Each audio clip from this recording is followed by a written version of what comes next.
Hi all, today we are going to discuss the text Double War written by Selina Hossain. Selina Hossain is a Bangladeshi writer and a novelist.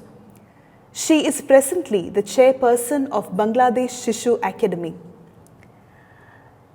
Her major works include Hangor Nodi Grenade, Poka Makorar Ghor Bashoti, most of them written in Bengali. And her works, because of its prominence and the relevance of theme, have been translated into many other languages, many other foreign languages as well. And Selina Hossain was the recipient of many national awards during this period. She has won the Bangla Academy Literary Awards. She has won Independence Day Award and many other acclaimed awards. Most of her works center around the theme of Bangladesh Liberation War. Bangladesh Liberation War, which is otherwise called as the Bangladesh War of Independence, was fought in 1971. And this war was sparked by the rise of the Bengali nationalist movement. And the main intention of this war was to separate the Bengali-speaking East Pakistan from the Urdu-speaking West Pakistan. Even though there were many other political motives behind this war, it was this language controversy that they claimed was the reason for the state of Bangladesh. The East Pakistan, the people who spoke Bengali, they formed a group, a resistance army by the name Mukti Bahini, and the people who belonged to Mukti Bahini were called as Mukti Jodhas. They were the freedom fighters and they were the ones who fought for the freedom of Bangladesh from Pakistan. And the West Pakistan army was known by many different names: Rajakars, Khan Sena, Al-Badr, Al-Shams, and so on. The West Pakistan army was known for its atrocities. The Rajakars, Khan Sena, they used to raid villages, they used to sexually assault women and children, and they committed mass murders and genocidal rapes. So the Bangladesh Liberation War is mainly known for the atrocities committed during this period. The war, which almost continued for 9 months, came to an end when Sheikh Mujibur Rahman declared the People's Republic of Bangladesh as an independent state, as an independent nation free from Pakistan. This happened in 26 March 1971. And Sheikh Mujibur Rahman is known to be the father of Bangladesh, father of the nation. He is known as the Banga Bandhu of Bangladesh. So with this basic introduction, we are moving into the story Double War. Nurjan is the main character of this story. Nurjan is the young, brave woman who wishes to fight against the Pakistan army, and she has this dream from her childhood itself. Now, talking about her childhood, Nurjan was an active child. It is said that she used to climb trees, she used to do everything that any child, be it boy or girl, any child would do. She was involved in all kinds of activities, and gender was not a barrier for her. Nurjan loved listening to the stories narrated by her father, whom she affectionately called Baba.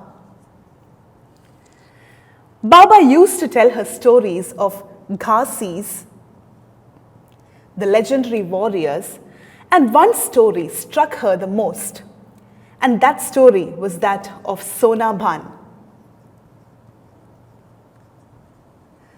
Sona Bhan is another legendary female warrior who inspires Nurjan so much. And Sona Bhan is an epic poem. It is in fact an epic poem written by Shah Garibullah, another writer. Baba used to tell her stories of Sona Bhan, and that inspired her so much. From her childhood itself, she wanted to prove that she was a woman of courage. She wanted to prove that she was worth doing a lot of things. And so, Nurjan wanted her sister to call her Sonaban. When the war started, when the Bangladesh Liberation War started, she expresses her desire to join the war. She tells her sister Tamiza and her elder sister Tamiza to call her Sonaban. But her sister and her father equally discourage her. They say that battles are not for girls. Can girls fight battles? That is the question they ask her. And Nurjan is very confident and she says that, yes, I want to do it. And Baba is scared of sending her to war. He says that being an unmarried girl, how can you go for a war? Being aware of all the situation that awaited women during this period, her Baba and elder sister discouraged her so much. But Nurjan was very determined. She found her way to the Mukti Bahini camp. The Mukti Bahini camp is the freedom fighters camp where the people live. And the commander of that camp, who is known as Nizam Master, was not surprised to see her. And he welcomes her and he tells her to get trained in the military warfare. She gets her training. And once, when she and another Mukti Jodha by the name Abu Bakr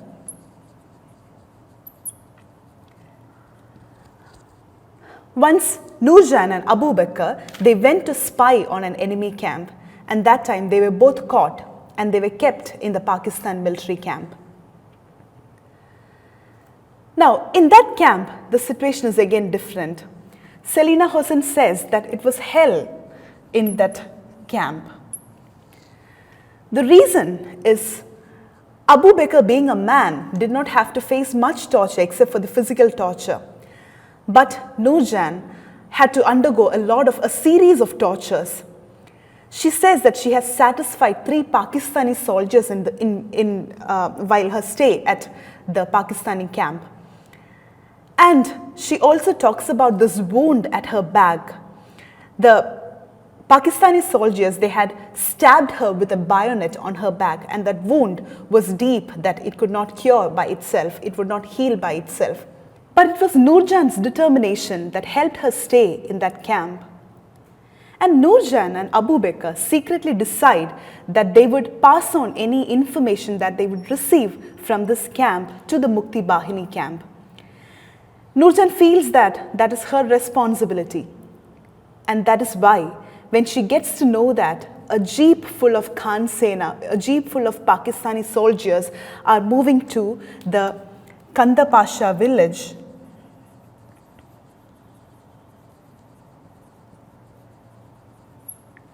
when she gets this information that these people are moving to Kanda Pasha village for a raid in that village, she decides that the Nizam Master should be aware of this. What she does then is epic. She decides to move out of the camp. She tells Abu Bakr to inform anyone who asks about her that she has gone to take bath in the river. She ties a lot of mines and grenades on her chest and back, and then she starts running. Running is a prominent image throughout this story. She runs and runs with such determination that at a point, Selina Hossain says that it looks as if she is flying on an invisible horse.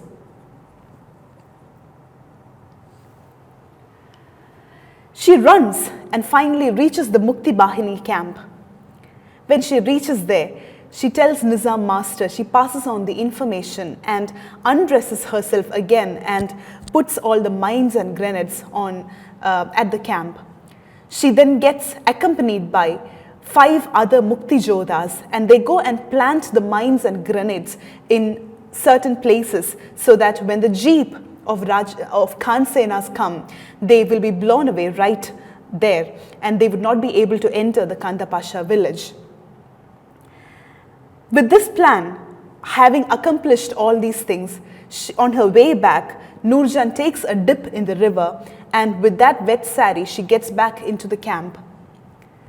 When she reaches there, people have noticed her, but they haven't paid much attention to her.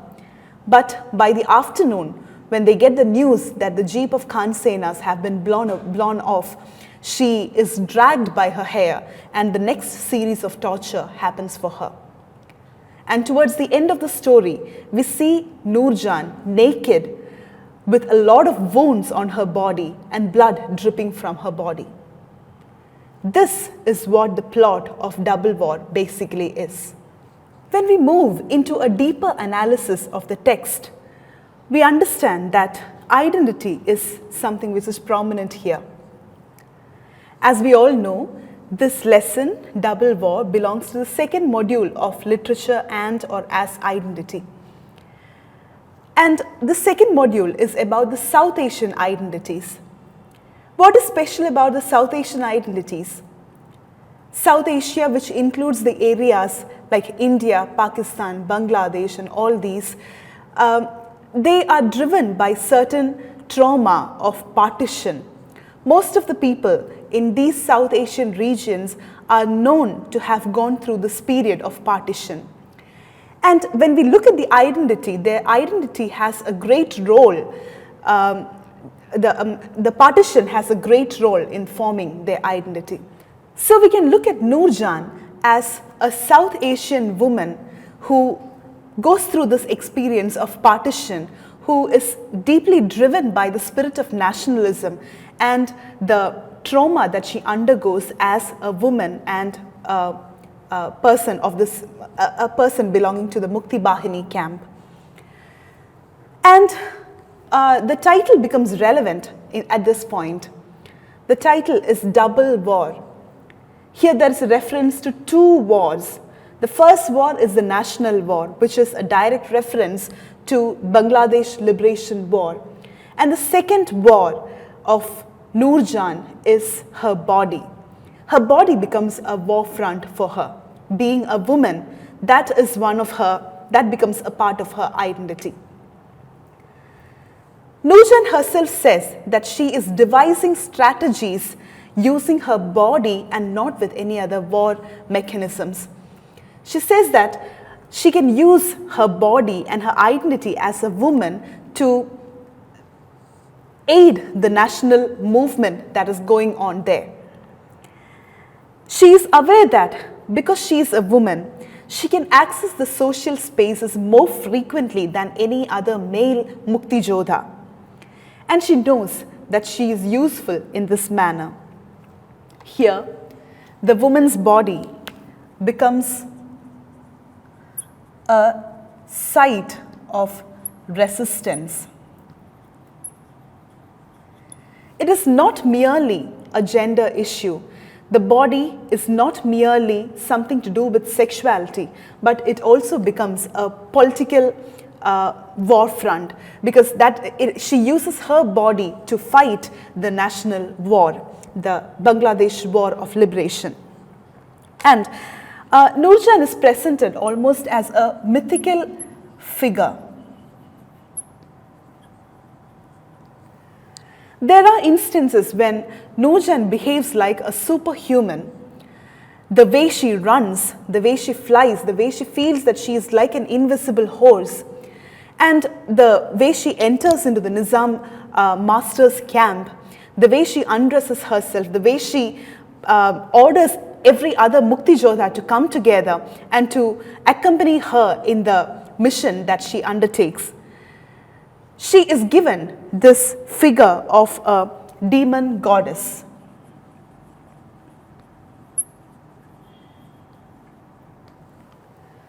Suddenly she comes back to her human form when she goes to take a dip in the river and she gets back to the camp and when she undergoes all the torture.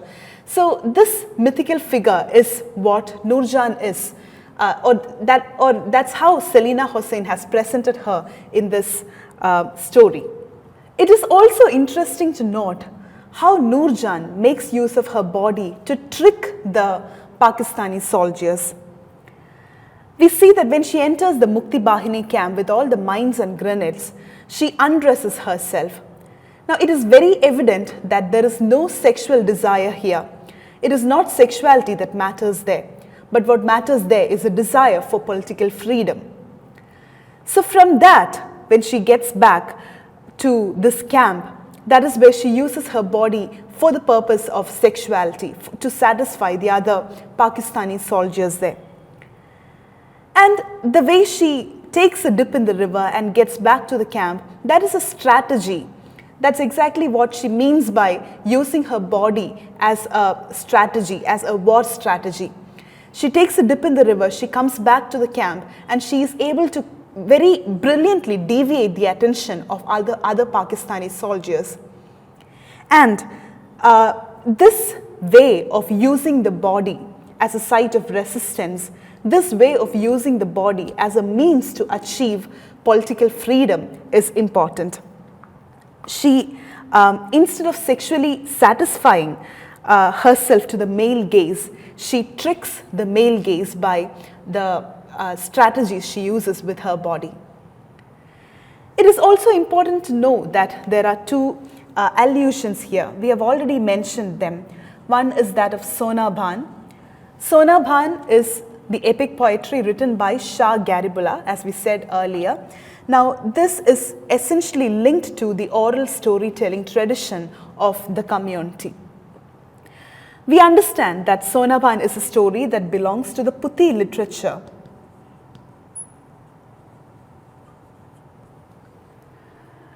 Puthi literature is a genre which combines different languages. So Shah Garibullah was one of the proponents of Puthi literature, and Sona Bhan is an epic poetry that belongs to that. And the oral storytelling tradition of the community can be seen when Nurjan listens to the story from her father, and how the other members of the community make use of stories to communicate things. The second allusion that she makes here is that of Bangabandhu. Bangabandhu, as we said earlier, means father of the nation, and that is a direct reference to Sheikh Mujibur Rahman. So before Nurjan sets on this mission to plant grenades and mines on the way to Kandapasha village, she orders as if Bangabandhu has come to that camp. The other Mukti Jodhas are amazed at the courage and determination that she has. They are amazed at the way in which she functions even with the wound on her back. So Nurjan is compared to Bangabandhu, the father of the nation. That is the second reference that we see to the history of Bangladesh. Thus, as we conclude, we understand that Selina Hossain has successfully portrayed Nurjan as a symbol of courage, a symbol of the war heroine. Now, there are two other names we need to remember. One is what we already mentioned, Mukti Jodha, the freedom fighter, and a corresponding term to Mukti Jodha is Birangona. Birangona is a name used to refer to the war heroine. If Mukti Jodha was a name referred to the males, it implied a lot of masculinity, it implied a lot of patriotic bravery. And Birangona was a name referred to the females. It was a name that was formed to eulogize the thousands of females who were sexually victimized during the liberation war. So they are given this title Birangona. So to place Nurjan, we understand that she is not simply a Birangona. For her, rape was not a victimization for her. Rape was a strategy. It was a war strategy that she used. By submitting herself, by submitting her body as a war front, by submitting herself to the Pakistani soldiers, she knew that she was creating a way for the political independence. So Selina Hossain presents such a character. Now, before concluding, I would like to mention this documentary, which is named as Tahader Judo. which means their war. This documentary documents the lives of a lot of women who were directly or indirectly involved in the liberation war. One conclusion that they come to is that the women have not been acknowledged properly during the liberation war or even after the liberation war. They were made use of, or there were women like Nurjan who were directly involved in the war front.